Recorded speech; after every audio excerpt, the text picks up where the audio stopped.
Good evening. We've had a very typical coastal bend breeze for us here on this Wednesday. Southeast winds now at 16 miles per hour at Corpus Christi.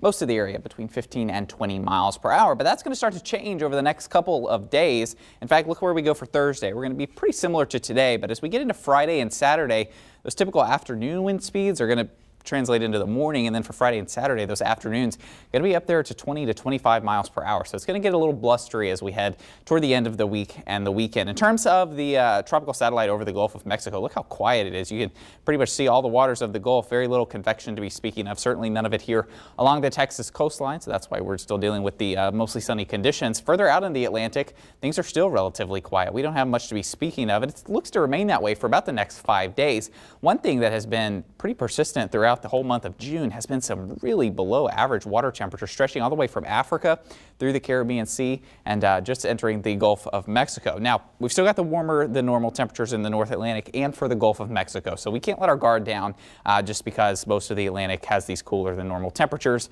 Tropical formation can still occur, obviously, much closer to home. Also inhibiting tropical development, though, is some of the dust that's formed over here off the coast of Africa. It started to blow across the Atlantic and even move into the Caribbean now. As we get into Friday, watch what happens. We start to watch some of that dust make it here into Texas. It's going to stick around really for a good majority of the weekend. And we're going to continue to watch this on and through Sunday. It may make our sky a little bit murky around here.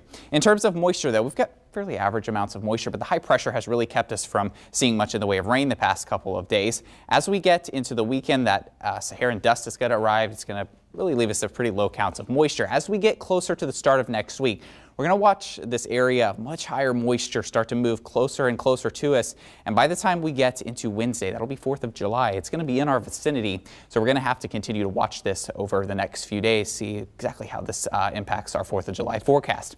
In terms of tomorrow, we're going to watch temperatures rise to around 88 by noon. 5 p.m. looking at 90 degrees with that heat index of 103 for tomorrow afternoon with mostly sunny skies.